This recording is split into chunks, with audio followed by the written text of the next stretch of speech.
mtu mmoja amefariki dunia na wengine 7 kujeruhiwa katika ajali ya barabarani iliyotokea Mei 19, 2026 katika kata ya Samuye, halmashauri ya Shinyanga, mkoa wa Shinyanga, baada ya gari aina ya Harrier lenye namba za usajili T210 EDB kugonga gari Toyota Land Cruiser Hatch lenye namba za usajili DFPA 3920 mali ya shirika la Koika lililokuwa likisafirisha waandishi wa habari na watumishi wa ofisi ya mkuu wa mkoa wa Shinyanga na kusababisha kifo cha mtu mmoja aliyetambulika kwa jina la Boaz Martin, mpiga picha wa ofisi ya mkuu wa mkoa wa Shinyanga. Chanzo cha ajali hiyo ni uzembe wa dereva wa gari aina ya Toyota Harrier iliyokuwa ikitokea Shinyanga kuelekea Tinde, likiendeshwa na mtu ambaye mpaka sasa hajafahamika, ametoroka, tunaendelea kumtafuta,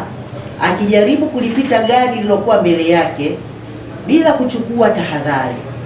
hali iliyosababisha kuligonga ubavuni upande wa kulia gari Toyota Land Cruiser lililokuwa likiendeshwa na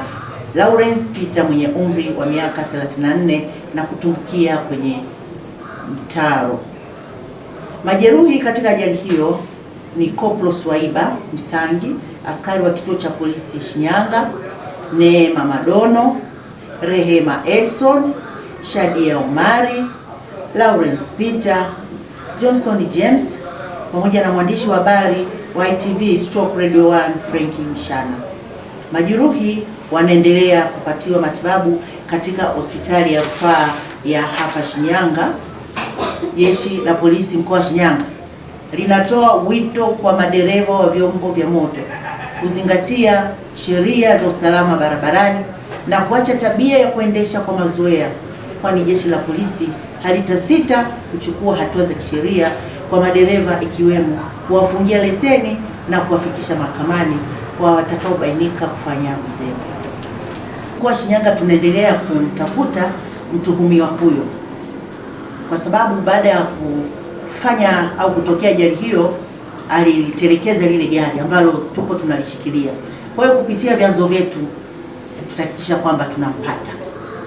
na kumfikisha kwenye vyombo vya sheria.